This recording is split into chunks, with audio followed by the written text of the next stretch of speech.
परंतु आता चॅरिटी कमिशनरने निकाल दिलेला आहे आणि तो निकाल सर्वांना हा मानला पाहिजे असं मला वाटतं. 1918 साली साईबाबांनी 9 नाणी दिली लक्ष्मीबाई शिंदे माझ्या पणजी. त्यानंतर ती नाणी 1963 साली 5 नाणी आपण म्हणतात ते बरोबर आहे. 5 नाणी ही नाना पाटील आणि सोनूबाई नाना पाटील शिंदे लहानगर यांना देण्यात आली. कारण लक्ष्मीबाई या सोनूबाई यांच्याकडेच राहत होत्या, मोठ्या घरी राहत नव्हत्या. त्यामुळे आणि 4 नाणी ही तात्या तुकाराम शिंदे म्हणजे मोठं घर यांना दिली होती. परंतु तात्या तुकाराम शिंदे यांनी फक्त 2 दिवस त्यांच्याकडे ठेवली आणि नंतर त्यांनी मारुतीचं मंदिर हे येथे सर्व मंडळी बसायची. मारुतीच्या मंदिरात ते आल्यानंतर त्यांचे लहान भाऊ होते नाना तुकाराम पाटील शिंदे यांना बोलून घेतले आणि बाबा रे ही 5 आणि 4 अशी विभागणी करू नको, हे 4 नाणे तुझ्याकडे हे घे आणि सोनूला सांग. कारण ती लहान वहिनी असल्यामुळे ते सोनू म्हणायचे. तर सोनूला सांग ती एक लाकडी फ्रेम तयार करून तिच्यामध्ये ही परत 9च्या 9 नाणी ठेव आणि साई भक्तांच्या दर्शनासाठी आपल्या मूळ घरी तिथं ठेव. तर त्यामुळे ही परत 9 नाणी एका ठिकाणी फक्त 2 दिवस ही मोठं घर तात्या तुकाराम पाटील शिंदे यांच्याकडे होती. नंतर त्यांच्या पुढच्या पिढीने सुद्धा नाण्यांचं महत्व वाढायला लागल्यामुळं त्यांनी आणि शिवाजी भास्कर शिंदे यांनी 9 आणि मोठ्या घराने म्हणजे पुढच्या पिढीने तिसऱ्या किंवा चौथ्या पिढीने 4 नाणी आणि शिवाजी भास्कर शिंदे यांनी 9 नाणे असे आणून तिथं ठेवली आणि ते लोकांना संभ्रम. परंतु त्यांनी कधी म्हणलं नाही लेखी की 9 नाणे आमच्याकडे आहेत आणि त्यांच्याकडे कोणताही पुरावा नाही. आणि आमच्याकडे जे पुरावे आहेत हे काही आम्ही आज तयार केलेले नाही. 1970 पासून 1970 साली सोनूबाई नाना पाटील शिंदे यांनी मृत्यूपत्र करून दिलेलं आहे माझ्या आईला की 9च्या 9 नाणी हे माझ्या मुलीला देत आहे आणि माझे मुलं हे पूर्ण कुटुंब हे वेगळं राहत आहे. हे भास्करराव शिंदे, बाजीराव पाटील शिंदे, त्याच्यानंतर जीवन नाना शिंदे आणि माझी मावशी हे सर्व कुटुंब वेगळे राहत होते आणि त्यामुळं ही 9च्या 9 नाणी ही सोनूबाई नाना तुकाराम यांच्याकडे राहिली. त्यानंतर 1980 साली भास्करराव शिंदे, नंतर शिवाजी भास्कर शिंदे, नंतर गोविंद भास्कर शिंदे, बापू साहेब भास्कर शिंदे या सर्वांनी सोनूबाई नाना पाटील शिंदे आणि माझी आई हिराबाई नाना पाटील शिंदे उर्फ शैलाजा शंकर गायकवाड यांना मारहाण केली. त्या घरी त्यांना तिथं काढून दिले. नंतर मी स्वतः आमचं कोपरगावला टिळकनगर येथे घर असल्यामुळे तेथे स्वतः त्यांना कारण सोनूबाईंनी निरोप पाठवला. त्या काळचे कंडक्टर होते सय्यद म्हणून, त्यांच्याकडे निरोप पाठवला की हे मला माझा मोठा मुलगा हा मारहाण करेल. मोठा मुलगा भास्करराव शिंदे जे 2 नंबरचे होते बाजीराव पाटील शिंदे ज्यांचे आज हॉटेल आहेत, hotel ABS, hotel 9 coin, Sai Lakshmi, ह्या दुसऱ्या आणि तिसऱ्या कुटुंबांनी कोणत्याही प्रकारचे 2 नंबर आणि 3 नंबरच्या मामांनी कोणत्याही प्रकारचे आम्हाला त्रास नाही दिला की आम्हाला प्रॉपर्टी दिली आमच्या आजोबांनी. नंतर 9 नाणे दिले. फक्त आणि फक्त भास्करराव शिंदे, शिवाजी भास्कर शिंदे, बापूसाहेब भास्कर शिंदे आणि गोविंद भास्कर शिंदे ह्या सर्वांनी मिळून आम्हाला तेथून काढून दिलं. म्हणजे अक्षरशः त्यांनी मारहाण केली. आणि मग ते मी सर्व नाणे 9 नाणे आणि या दोघींना म्हणजे माई लेकींना घेऊन कोपरगावला गेलो. त्यावेळेस मी 1980 साली 8वी 9वीला असेल आणि हे सर्व राहिले. 1984 साली सोनूबाई नाना पाटील शिंदे जे माझी आजी, आईची आई, ह्या कोपरगाव येथे डॉक्टर उसळे यांच्या तेथे मृत्यू पावल्या. त्यानंतर त्यांचं अग्निसंस्कार आणि त्यांचं 10वा हे सर्व मी स्वतः कोपरगाव येथे केला. त्याला साक्षीदार म्हणून प्रकाश खडांगळे आणि अनिल खडांगळे हे न्हावी होते. 10वा केला त्यावेळेस भास्करराव शिंदे यांनी दुसरा 10वा इथं सादर केला म्हणजे इथं हे आटोपला. परंतु अण्णासाहेब बाजीराव पाटील शिंदे, सुधाकर बाजीराव पाटील शिंदे, भाऊसाहेब बाजीराव पाटील शिंदे हे स्वतः तेथे आले. नंतर शिंदे कुटुंबियातले इतर मोठ्या घरातले काही तुकाराम पाटील शिंदे यांच्या घरातल्या व्यक्ती या सर्व तेथे आले कोपरगावला आणि 10व्यामध्ये ते सर्व हजर राहिले. नंतर आम्ही साईबाबा संस्थानचे तत्कालीन काही मंदिर प्रमुख आमच्याकडे आले. त्याच्यानंतर कोंडाजी पाटील गायके आणि सुधाकर बाजीराव शिंदे हे आले आमच्याकडे नाणी मागायला लागले. कोपरगावला आम्ही निवारा येथे राहत होतो त्यावेळेस 1980 ते 84 झाली आणि तेथे 84 ते नंतर तेथे राहत होतो. मग 96-97 या काळात आम्ही परत, कारण साईबाबा संस्थानच्या तत्कालीन मंदिर प्रमुख यांनी विनंती केली की 9 नाणे हे दर गुरुवारी आणि रविवारी संस्थांमध्ये आणावेत आणि भक्तांच्या दर्शनासाठी ठेवावेत. त्यावेळी आम्ही एकदा तेथे नाणे लेखापाटकर अध्यक्ष होतात त्यावेळेस तिथं ठेवले होते. त्यांनी पण त्याचे दर्शन घेतले. परंतु काही मंडळींनी सांगितले की आपण नाणे साईबाबा संस्थान येथे न ठेवता आपल्या घरी ठेवा आणि तेथे आपल्या पूजेत भक्त मंडळी येतील. नंतर आम्ही शिर्डीला आलो. शिर्डीला राहिलो. गोंडकर कॉम्प्लेक्समध्ये काही दिवस राहिलो. नंतर आता सध्या आम्ही दत्तनगर येथे अमोल वाघ यांच्या घरी राहत आहोत आणि तिथं हजारो भक्त मंडळी दर्शनासाठी येत आहेत. हा संभ्रम दूर व्हावा पूर्णपणे, तर ही संपूर्ण कहाणी मी सांगितलेली आहे आणि ह्या कहाणीचा पूर्ण शहानिशा म्हणजे कोपरगाव येथे जाऊन पण चौकशी करावी, ठिकठिकाणी आमचे नातेवाईक आहेत त्यांना चौकशी करावीत आणि याचा आता चॅरिटी कमिशनर तर ऑलरेडी चौकशी केलेली आहे आणि पूर्णपणे निकाल दिलेला आहे. तर मला वाटतं आता याच्यात कोणताही संभ्रम राहिलेला नाहीये आणि याद्वारे हे सर्व सिद्ध झालेले 9च्या 9 नाणी ही आमच्याकडे आहेत. तुम्ही म्हणताय तुमच्याकडे जर 9 नाणी खरी आहेत तर इतरांकडे नाणी खोटी आहेत, त्या संदर्भात आता तुम्ही काय कारवाई करणार? आता आम्ही हा निकाल शिर्डी पोलीस स्टेशनला दिला आहे. शिर्डी पोलीस स्टेशनला पत्र दिले आहे आणि त्यानुसार शिर्डी पोलिसांनी आम्हाला सांगितलंय की याच्यावर फौजदारी कारवाई न होता आम्ही त्यांना नोटीस पाठवून त्यांना बोलवून घेऊ. तर शिर्डी पोलीस स्टेशन आता हे सर्व प्रकार तपासत आहे. खरी 9 नाणी शोधण्यासाठी आपण म्हटलं की डीएनए परीक्षण व्हावं, नेमकं कसं झालं पाहिजे? आम्हाला वाटतं की साईबाबांच्या हातातली ही खरी 9 नाणी आहेत. हे ऑलरेडी त्या काळामध्ये 1970 साली बऱ्याच त्या काळातल्या मंडळींनी आम्ही आणि जे भास्करराव शिंदेचं कुटुंब नाणी आमच्याकडे आहेत ते खोटी आहेत, ते खोटी नाणी दाखवत होते. परंतु आमच्याकडे ऑलरेडी 70 साली लिहिलेलं आहे आणि 2000 साली पण लिहिलेलं आहे. आणि कर्नल निंबाळकर साईबाबा संस्थानने जो साईंचे सत्यचरित्र मध्यंतरी 1900 मला वाटतं 90-92 डीएनए परीक्षण आता डीएनए परीक्षण कसं व्हावं हे पुरातत्व खातं ठरविल. परंतु साईबाबांच्या हातातलीच ही नाणी आहेत याचं परीक्षण भारत सरकार आणि पुरातत्व खातं करील आणि त्यानुसार ते परीक्षण ठरवण्याचा अधिकार त्यांना आहे. तो तर अधिकार मला नाही किंवा कोणालाच नाही, साईबाबा संस्थानला पण नाही. तर त्यांनी ते ठरवावं भारत सरकारने. आम्ही परीक्षेला तयार आहोत, परंतु ते दैवत आहे, आम्ही त्याला दैवत मानतो, ते आम्ही काही इतर ठिकाणी देणार नाही. ते आमच्या घरी व्हावं परीक्षण, ही आमची 101% मागणी राहील. आणि दुसरा एक सांगतो मी, कर्नल निंबाळकरांचं साईंचे सत्यचरित्र जे लिहिलेलं आहे त्यानुसार साईबाबा संस्थानने ते गृहीत धरून त्याचं साईबाबा संस्थानने साईंचे सत्यचरित्र दाभोळकरांच्या नुसार गद्य आपलं पद्य आणि त्यानुसार गद्य तयार केलं.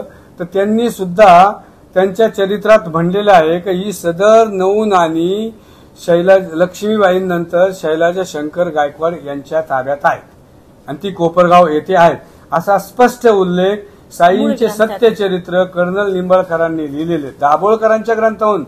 आणि हे साईंचे सत्यचरित्र साईबाबा संस्थानने प्रसिद्ध केलेले आहे. परंतु त्याच्यात सुद्धा तत्कालीन काही ग्रामस्थांनी किंवा तत्कालीन विश्वस्तांनी त्याला यांचं नाव लिहिलं तर बाकीच्यांचे पण आमचे पुढचे वारसदार नावं घ्यावेत असे म्हणतील म्हणून तो उल्लेख टाळलेला आहे. तो साईंचे सत्यचरित्र ग्रंथ आमच्याकडे उपलब्ध आहे. आपण म्हणालात की पुरातत्व विभागाने किंवा भारत सरकारने परीक्षण करण्यासाठी घरी यावं ते दैवत आहेत, मात्र मग हे नाणे घेऊन बाकी ठिकाणी देश विदेशात घेऊन जाण्याचं कारण काय? कारण मंदिरामध्ये घेऊन जातो आम्ही, त्याचं काय आम्ही प्रदर्शन करत नाही. मंदिरामध्ये आम्ही ते ठेवतो. ज्यांनी घरी पूजा कुठं ठेवलेली आहे, सत्संग ठेवलेले आहेत तिथं ठेवतो. भक्त मंडळी त्याचं दर्शन घेतात आणि मी त्याच्यावर प्रवचन देतो साईबाबांनी. आणि सर्वात महत्वाचं, मी या निमित्ताने साईबाबांची नवविधा भक्तीचा प्रचार करतोच, पण या निमित्ताने जैन ससाण्यांच्या काळात जो निर्णय झाला होता अध्यक्ष जैन ससाण्यांच्या काळात की साईबाबांची समाधी ही फक्त शिर्डी येथेच आहे, साईबाबा हे सर्व धर्म समभाव मानणारे आहेत. साईबाबा हिंदू नाही आणि मुस्लिम नाही. ठिकठिकाणी साईबाबांच्या समाधी ठिकठिकाणी राज्यामध्ये ठिकठिकाणी तयार केलेल्या आहेत. प्रतिसमाधी त्या बंद व्हाव्यात असं मी ठिकठिकाणी मंदिरांना सांगतो आणि बऱ्याच ठिकाणी असे समाधी काढून पण घेण्यात आलेले आहेत. या निमित्ताने मी तो पण प्रचार प्रसार करत आहोत. एक असा आरोप केला जातो की नानासाहेब शिंदे कोण आपले माझे आजोबा आणि असं सांगत होतं आईचे वडील. साधारणतः लक्ष्मीबाई शिंदे प्रेससाठी निर्माण झालं. तर त्याच्यानंतर ते मुंबईला गेले. मग लक्ष्मीबाई शिंदेचं मंदिर बांधण्याकरता आणि सोबत 9 रुपये घेऊन गेले आणि ते परत आलेच नाही अजूनपर्यंत, असं एक सांगितलं जातं. काय प्रकार आहे? असं मी हे प्रथमच आज आपल्याकडून ऐकत आहोत, कारण मी ही कानावर माझ्या कधी बातमी आलेली नाही. परंतु नाना पाटील शिंदे 1973 साली साईबाबा संस्थांच्या जे पेटी वाजवत होते सुरदास, तर त्यांच्या मागणीनुसार, कारण सुरदास हे त्यांना दिसत नव्हतं, तर त्यांनी सुरदास यांनी नाना पाटीलला विनंती केली की आपण माझ्याबरोबर सायन कोळीवाडा यावेत आणि तेथे ते पेटीचं मला सूर कळतील. परंतु पेटी आणि पैसे किती द्यायचे? 350 रुपये त्या काळात त्या पेटीचा भाव होता. तर हे 500 रुपये घेऊन गेले होते. तर त्या काळात त्यांना पैशाच्या याच्यासाठी त्यांचा घात झाला आणि पैशासाठी जो घात झाला तर तो घात करण्यात आला. नंतर स्वतः बाबासाहेब माझे जे मावस भाऊ आहेत बाबासाहेब पाटील नेवाशा गंगापूरचे, सध्या नेवाशाला राहतात, आणि शिवाजी भास्कर शिंदे यांनी ठिकठिकाणी जाऊन चौकशी केली. नंतर त्या काळी नंतर मी पण चौकशी केली तर मला असे कळाले की आनंद दिघे साहेबांनी हे दोघं जण आनंद दिघे साहेबांकडे गेले आणि त्यांनी सुद्धा सांगितलं, सायन कोळीवाड्यामध्ये त्यांचे जे कार्यकर्ते होते त्यांच्याकडे चौकशी केला असता की या दोघांचा घात झाला, एक पैशासाठी यांचा घात करण्यात आलेला आहे.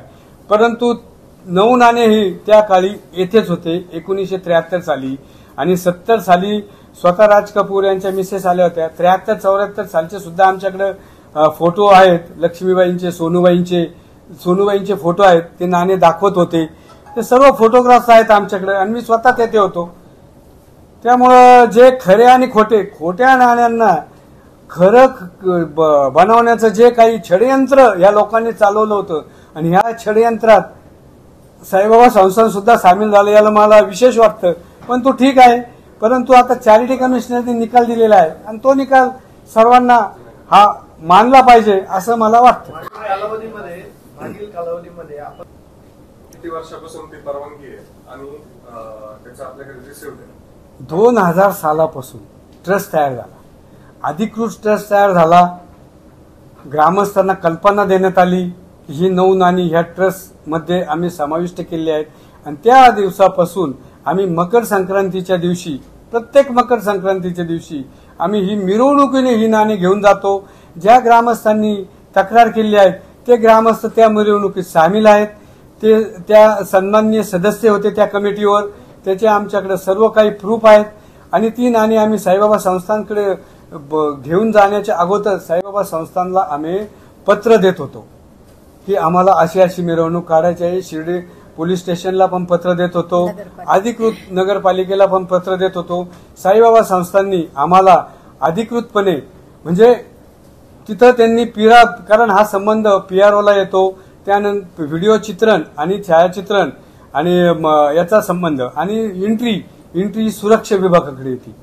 तर त्यामुळं आणि या नाण्यांची पूजा करावी समाधीला तर ते हा मंदिर प्रमुखाकडे येतो. तर त्यामुळे त्यांनी तोंडी असो किंवा लेखी असो अशा सर्व परवानग्या त्यांनी वेळोवेळी देण्यात आलेल्या आहे आणि आमच्याकडे त्याचे फोटोग्राफ उपलब्ध आहेत त्या काळातले सुद्धा. आपण उल्लेख केला की काही जी मंडळी आहे, जी तक्रारदार आहेत ते तुमचे सदस्य होते. त्यावेळेस सदस्य म्हणजे ट्रस्टवर सदस्य नव्हते. आम्ही जो मकर संक्रांतीला प्रोग्राम करतो त्यावेळेस 27 नावं आम्ही सन्मान्य सदस्य म्हणून देत होतो. पण योगायोगाने आता ही जी मंडळी आहे ज्या तुमच्या होम हवन आपण करता त्याच्यामध्ये ते पूजेला बसायचे, हो. फोटोग्राफ तुमच्याकडे आहे, ही मंडळी तुमच्याकडे का गेली? कारण आता हा जो प्रचार प्रसार आहे, ट्रस्ट मोठा होत आहे आणि त्यामुळे हे एक आता सर्वांना माहिती आहे शिर्डी गावातील मंडळी त्यांना हे सहन होत नाही. हे अरुण गायकवाडचंच नाव सर्वकडे होत आहे जगामध्ये आणि जगातून मागणी होत आहेत. ठिकठिकाणचे सेलिब्रिटीज येत आहेत. संजय दत्त येतात, ठिकठिकाणचे सेलिब्रिटीज हे दर्शनासाठी येतात. विविध प्रकारचे मंत्री, मोठमोठे लोक येतात आणि हा ट्रस्ट आता खूप मोठा होत आहे. आणि सर्वात महत्वाचं, आमचं काम पाहून महाराष्ट्र गव्हर्नमेंट, भारत सरकारने, इन्कम टॅक्स डिपार्टमेंटने आम्हाला ATG दिला. आता 31/3ला CSR सर्टिफिकेट जे खूप कमी ट्रस्टला मिळतात. शिर्डीमध्ये साईबाबा संस्थांनंतर फक्त आमच्या ट्रस्टला CSR सर्टिफिकेट देण्यात आलं. CSR सर्टिफिकेटमध्ये करोडोच्या देणग्या मिळू शकतात या ट्रस्टला. आणि त्या देणग्याचं 1.5 वर्षापासून आम्हाला ज्या किरकोळ देणग्या येतात, ह्या ट्रस्टद्वारे 1.5 वर्षात आम्ही ठिकठिकाण, तुम्ही पाहतच आहात, तुमच्या माध्यमातून आमचा तो प्रसार होत आहे.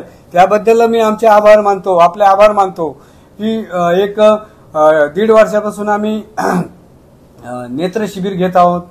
नंतर कोविडच्या काळात बऱ्याच लोकांना माहित नाही की इथून जे ट्रक जात होते त्या ट्रकला आम्ही ग्रोसरी किट देत होतो. त्यानंतर शिर्डी पोलीस स्टेशन आम्ही, माझ्या मुलाने, साईराजने आणि त्याच्या मित्रमंडळींनी जाऊन शिर्डी पोलीस स्टेशन पूर्णपणे सॅनिटायझेशन केलं होतं. हे आपले सध्याचे अपर पोलीस आयुक्त श्रीरामपूरला आले सोमनाथ वागचौरे साहेब त्यावेळेस येथे होते, दत्ता पवार साहेब होते. तर हे असे विविध प्रकारचे कार्य आम्ही करत आहोत. नंतर भिकारी, साईबाबा संस्थांचं भोजनालय बंद असल्यामुळे भिकाऱ्यांना जेवण मिळत नव्हतं. तर आम्ही जिथं भिकारी असतील तिथं जाऊन आम्ही स्वतः आमच्या गाडीमध्ये जाऊन त्यांना देत होतो. त्यानंतर ठिकठिकाणी आपले ट्रॅफिक पोलीस 50 किलोमीटरमध्ये जे ट्रॅफिक पोलीस बिचारे उभे राहायचे, रेस्टॉरंट बंद राहायचे, त्यांना आम्ही अन्न एक प्लेट तयार करून देत होतो. तर अशा विविध प्रकारचे कार्य आमचे चालू आहेत. त्यामुळे सर्वांनी एक अरुण गायकवाडला बदनाम करून यांचं कसं अस्तित्व संपवता येईल. आणि यांचं जे वाढलं ते 9 नाणे म्हणून वाढलं. 9 नाणे म्हणून भक्त मंडळी देणग्या देत असतात आणि त्या देणग्याचं विनिमय होऊन सर्व जगात यांचं नाव होत आहे, प्रसार होत आहे. ठिकठिकाणचे भक्त मंडळी, परदेशातले भक्त मंडळी आम्हाला बोलवत आहेत. हे जळाऊ प्रकार झालेला आहे. आणि तुम्ही जर ते तपासले तर त्याच्यातले काही ठराविक कुटुंब जे त्यांचे पण काही कुटुंबांचे भक्त हे साईबाबांचे समकालीन भक्त होते. त्यांचे आजी, आजोबा, पणजोबा, तुम्ही जर तक्रारीतले नाव शोधले तर त्याच्या तुमच्या सर्व मंडळींना हे लक्षात येईल की हे कुटुंब कोण आहेत. त्यामुळे मला या खोलात जाण्याची गरज नाहीये. चॅरिटी कमिशनरने निकाल दिलेला आहे आणि तो सर्व जगात आता प्रसिद्ध होत आहे. ऑटोमॅटिकली तुमच्या माध्यमातून होईल, जगातल्या ठिकठिकाणच्या माध्यमातून होईल. आणि स्वतः आता आमची सध्याचे मुख्यमंत्री आणि सर्वांना विनंती आहे, कारण त्यांनीच हा निकाल चॅरिटी कमिशनरला शोध घ्यायला सांगितलं होतं आणि आता त्यांनी हा निकाल स्वतः जाहीर करावा आणि हा साई भक्तांचा संभ्रम पूर्णपणे मोडीत काढावा, जे काही ठराविक ग्रामस्थ करत होते. आता मी त्यांना पण जाऊन ही विनंती करणार आहोत. आता थोडक्यात ही प्रेस मीट इथं घ्यायची का मुंबईला घ्यायची हे ते ठरवतील.